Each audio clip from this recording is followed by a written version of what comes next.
Well, southeastern Oklahoma is probably best known as a home to our state's timber industry.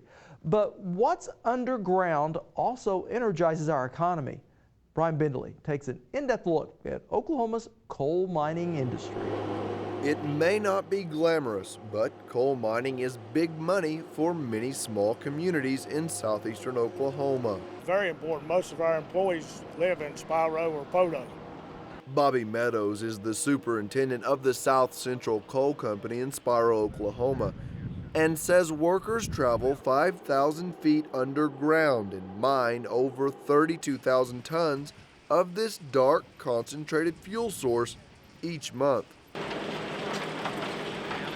All the surface coal is close to the surface has already been mined in this area, and really the only way you can get it now without moving so much overburden is mine it underground.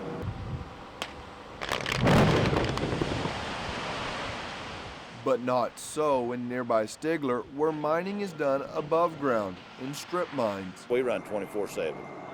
Now, we might shut down for Christmas, but that's about it. Superintendent Gene Culpepper says even though this process uses large machines to move massive amounts of rock and debris, they employ just as many, if not more, than the underground mines. The total employment here probably running 70 to 80 people.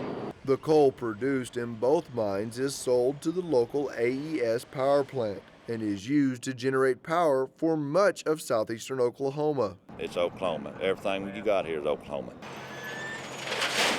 In fact, every 8 out of 9 tons is used to produce electricity, and the reason Oklahoma coal mines employ over 300 people. We have a very active coal mining industry in Oklahoma. Even though it is not huge compared to previous numbers, we still have 8 active mines in the state. Gerald is a mining consultant and says for every coal mining job, there are at least 10 additional jobs provided throughout the state. But it isn't an easy profession to get into. Every person that works in the mines must partake in rigorous training. When I say trained, we're not talking just an hour, we're talking about 8, 9, 10 hours.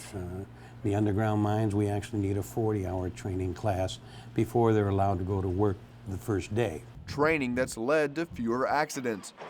Towne is with the Kiamichi Technology Center in Stigler. Over the last 5 years, we averaged around 2,500 hours a year of safety training to over, I'd say, 250 companies within southeastern Oklahoma. Work that gives miners peace of mind. They are able to, feel like they go to work, they're confident, go to work each day, they're going to come home in one piece, safe to their families. And it's that peace of mind and the opportunity to have good paying jobs close to home that is keeping many of the state's rural communities alive and viable.